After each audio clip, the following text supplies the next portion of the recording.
Euh, Bonjour à tous, bienvenue chez MVP Foot. Donc aujourd'hui, on a assisté à la moitié du match de Côte d'Ivoire contre le Mali. Un match intéressant, mais malheureusement, on a eu la pluie qui s'est annoncée. Donc je suis avec Alain.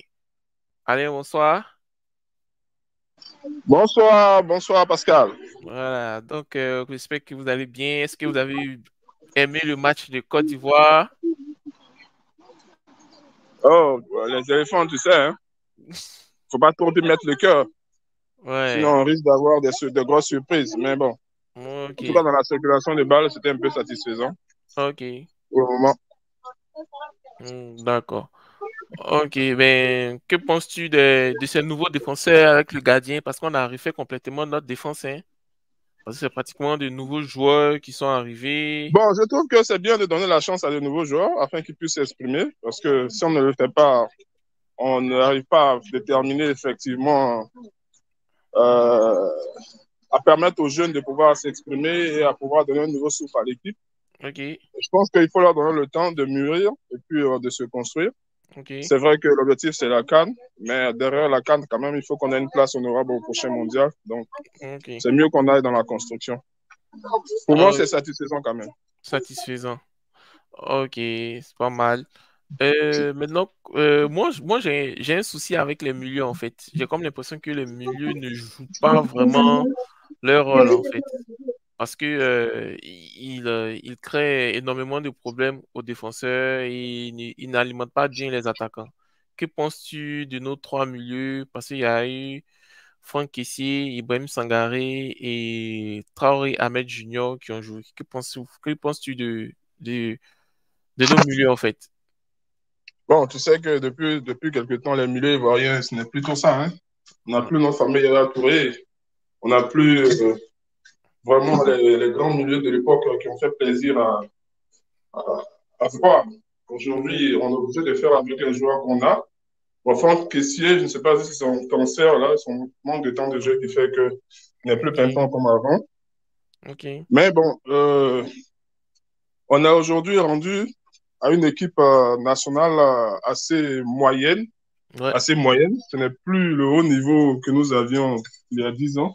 ouais, Donc, je mets tout ça sur le compte, on va dire, du renouvellement de l'équipe en ok, elle-même. ok. Maintenant, moi, je pense qu'on va parler de l'attaque après, mais pour le milieu, moi, je donnerais la note de 5 sur 10 pour le moment, en tout cas. 5 6 10. Ok. D'accord. Et pour les attaquants, que pensez-vous des attaquants aussi? Bon, on a les attaquants de qualité, mais si le milieu ne fonctionne pas, tu auras beau même avoir l'attaque un Rodrigo ou même un Mbappé, tu vas rien obtenir. Ouais, ça Donc, c'est vrai. il est très important d'avoir un milieu assez conséquent Ouais, pour pouvoir se déterminer en attaque. ok. Mais moi, j'ai une question, je ne sais pas si tu as l'information. Ouais. Qu'est-ce qui fait qu'aujourd'hui, des attaquants comme Gervinho ne puissent pas être appelés? Mais j'ai vu Nyo, je pense qu'il a fait son temps, hein. Il a fait vraiment son temps. Il faut laisser la place aux jeunes attaquants. Mais quand on regarde le match, on a comme l'impression que l'équipe de Côte d'Ivoire a un problème en fait. C'est comme s'ils n'ont pas vraiment de style de jeu en fait. Eux, ils jouent parce qu'il faut jouer, il faut courir, il faut centrer. Comme Allé, il est grand, il faut centrer. Il n'y a pas un peu de style tiki-taka en fait. Oui, mais Et, vas-y, vas-y. et aussi, je sais pas, mais je pense qu'à l'équipe nationale de Côte d'Ivoire, il faut connaître le réel problème interne dans cette équipe nationale, en fait. Parce que lorsqu'on regarde, il y a certains joueurs comme Mas Gradel, c'est comme si on n'appelle pas les meilleurs joueurs, en fait. Tu vois? On n'appelle pas les meilleurs joueurs, des joueurs qui jouent. Et les gens ont vraiment tapé sur le point, ils ont appelé des nouveaux joueurs qui sont titulaires dans leur club. Mais c'est comme d'habitude d'aller appeler Eric Bailly, Nicolas Pepe, ce sont ces personnes qui sont remplaçants dans les clubs. Tu vois? Donc, je pense que cette équipe est en construction, mais je pense pas que cette canne en puisse aller loin, en fait, dans cette canne, en fait. C'est Non, mais juste qu'on va... ça, c'est évident. Ça, c'est Ouais, évident. ouais. Honnêtement, quand je regarde le dispositif actuellement des éléphants, l'objectif, c'est de passer le premier tour. Sinon, je ne pense pas qu'on ait véritablement les capacités de pouvoir remporter cette CAN-là. Ça, c'est clair. Bon, on joue à domicile, c'est vrai, c'est un avantage, mais on a trop, on va dire, de novices dans l'équipe. C'est vrai que Gervinho, comme tu le dis, a déjà fait son temps, mais Ouais, Cristiano Ronaldo a fait son temps avec le Portugal, mais il n'empêche qu'il a ouais, été appelé au dernier match. ouais, Voilà, c'est donc vrai. il y a des joueurs quand même qui donnent du cœur à l'ouvrage, qui ont de l'expérience, qui sont capables de créer des espaces dans le jeu, voilà, de Ouais, dérouter l'adversaire. ouais, S'ils ont physiquement les compétences de tenir des matchs, je pense qu'on peut les appeler quand même pour donner du souffle à cette attaque. ouais, Parce c'est que vrai. là, les attaquants, on a l'impression qu'ils se cherchent un peu, ils cherchent des repères, il y a un manque de confiance. Ouais, Voilà, ça c'est quand même dommage. ouais. Voilà. Euh, bon, ce que su, bon, on ne sait pas le prochain match des éléphants, je ne sais pas si tu es ça va être le prochain match au stade Félix Houphouët-Boigny. Et puis aussi, il faut qu'on parle un peu du stade en fait, parce que c'est inadmissible que nous sommes en 2023, le stade officiel qui va abriter le match d'ouverture et la finale de la CAN, avec une petite pluie, le stade soit inondé et qu'on interrompe le match. Donc imaginez-vous que vous arrivez en finale et il pleut. Et puis on a ce stade comme ça. Mais les travaux ont été faits, non? Tu n'as pas vu que le stade a été immobilisé pendant plus d'un an? Les travaux ont été Mm, faits, je crois. ouais, mais je pense que côté drainage, on a eu le test aujourd'hui, hein, le match a été interrompu. Donc ça veut dire que franchement, ce qui se passe avec Mais ce stade, sur les papiers, le drainage a été fait. Ça, c'est le modèle ivoirien. Donc, sur les papiers, tout est fait. ouais, ouais, bon, pas le modèle ivoirien, mais le modèle africain en fait. Voilà. Le modèle africain, c'est du... Bon, franchement, il faut que on puisse résoudre ce problème en fait. On puisse résoudre ce problème pour que... C'est le nom de la Côte d'Ivoire en fait. Voilà. Parce que le Mali contre Côte d'Ivoire, c'était un match qui était vraiment attendu. Même si c'est un match amical, c'est un match qui est vraiment attendu parce que il y a un contexte de rivalité entre le Mali et la Côte d'Ivoire et puis on reste sur notre fait en fait. Donc il faut que les organisateurs de la prochaine CAN puissent franchement trouver une solution sur là en fait. Sinon, ça va pas. Bon, tu sais, il faut mettre les hommes qu'il faut à la place qu'il faut. Ça, c'est clair. Ouais, Voilà. c'est ça. Quand il y a beaucoup de copinage, il y a beaucoup de laisser-aller, il n'y a pas de Ouais, sanction. ouais. Voilà. On est amené à commettre les mêmes impairs à chaque fois. C'est cela. Ok. Sinon, c'est pas normal qu'un pays comme la Côte d'Ivoire, au niveau où on est encore ce genre de problème dans des stades. Ouais, Surtout c'est un vrai. stade pour lequel le budget a été décaissé, les travaux ont immobilisé le stade pendant plusieurs mois, voire même presque une année. Ouais, Une canne même qui a été décalée d'un an. ouais. On en sort encore des problèmes de drainage. Bon. Bon, c'est ça C'est quoi. dommage. Bon, Mais bon. ouais, c'est vraiment dommage. Et puis le Cameroun aussi, on va parler un peu du Cameroun quand même. Le Mm. Cameroun mène 2-0, donc le Cameroun va venir participer à la CAN en Oui, 2024 en Côte ben, d'Ivoire. la CAN 84 à Abidjan, la dernière CAN, c'est eux qui l'ont remporté. Donc, les Camerounais viennent avec ce mental-là qu'on leur connaît, cette Ouais, capacité-là à se réinventer à chaque fois dans un jeu, même en situation difficile. ok, Voilà, on a beau dire du Cameroun qui sont désorganisés, mais sur le terrain, quand même, c'est les personnes qui trahissent rarement. ok. Voilà, ils ont cette rage-là, et puis bon, ils ont cette organisation qui leur permet chaque fois d'avoir des joueurs de qualité et d'assurer la transition entre les anciens et les jeunes. Ouais, ça Donc, c'est moi, je vrai. les vois même comme des favoris, hein, entre le Cameroun, le Sénégal et l'Égypte. L'Égypte, Sont, sans oublier le Maroc aussi. oui, Ouais, oui, le Maroc aussi, mais plus ouais, l'Égypte que le Maroc sont ouais. mes quatre favoris, on va dire, pour cette CAN-là.